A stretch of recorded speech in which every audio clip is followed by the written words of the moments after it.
I'm Carlon Farina, and these are 10 more questions.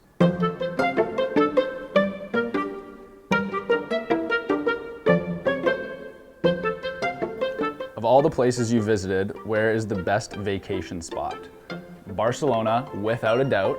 It's got a little bit of something for everybody. It's got museums, it's got a beach, it's got art scenes, it's got skateboarding, it's got cool architecture.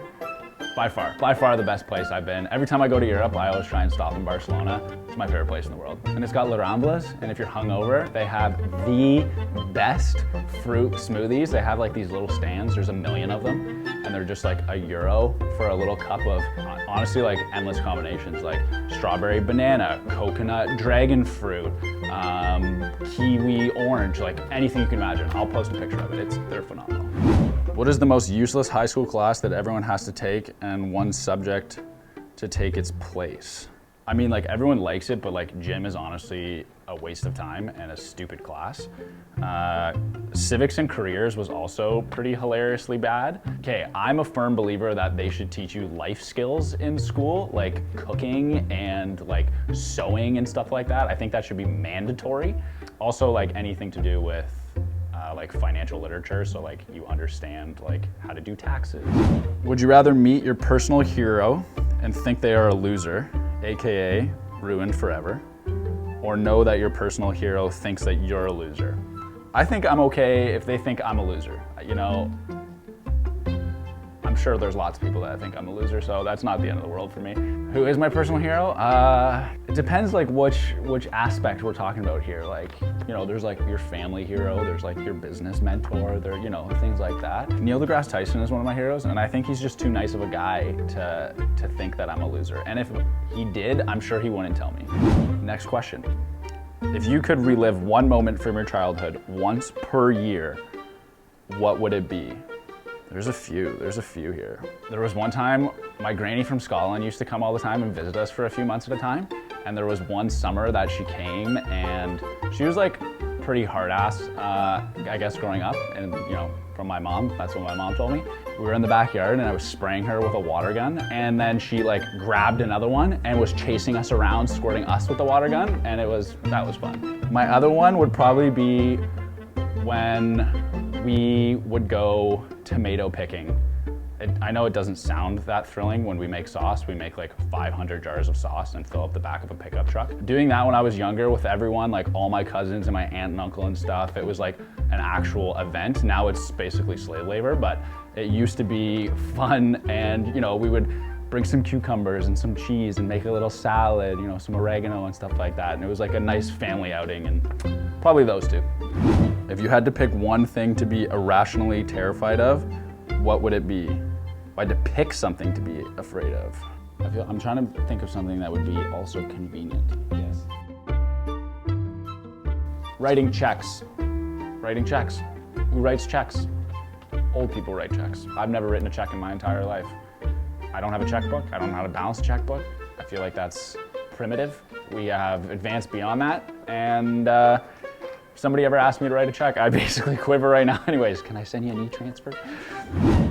What is one thing that has changed about the world due to COVID and will never go away? Food, the food industry, you're gonna have to wear a mask forever from now on. I don't think you're gonna be able to like make food for people without a mask on. In North America, I'm not gonna say that's gonna be a worldwide thing. That, and probably vaccine card type allowances that, you know, if you're, I don't know though, because like if there is herd immunity and like let's just say, you know, 90% of the population gets it, which I'm not going to say is going to happen, but it's kind of like Black Mirror, where they grade your social status and give you privileges. If you could play for your favorite professional sports team for 1 year but never be able to play that sport again, would you? Yes. I never actually even played football, so whatever, who cares? But I would definitely play for the Seattle Seahawks. But Russ Cook?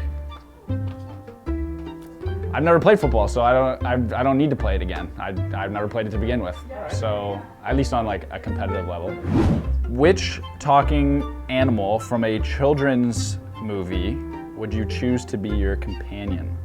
They were not a star in this movie, but I would pick the octopus from Finding Nemo. Octopus is my favorite animal. I would pick him. He's a camouflage octopus, so he like changes all his colors and stuff. And yeah, I would just like to learn more about them. If you haven't watched on Netflix, My Octopus Teacher, fire show. What is the greatest decade in human history and why? I'm no historian, so I don't really, I would say now, because now is unreal.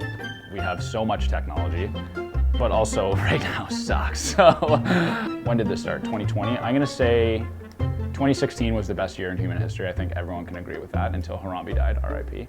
I am going to say 2009 to 2019. It was in my high school time. So this isn't human history. This is a really selfish answer.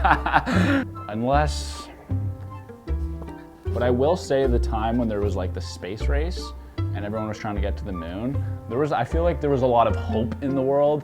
Yeah, I'm still gonna go with mine because I was alive.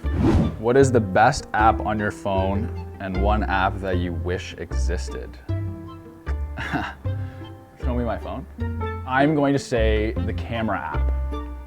As a guy who likes to take pictures and videos and stuff, the camera app is unreal. I can't believe, from my Samsung double flip phone that I had, my first phone, the camera was garbage, and now they're crazy good. And you don't need a DSLR to take good photos anymore. Which app I wish existed? I'd be an app developer if I knew the answer to this one. I wish there was an app that you could find all the local businesses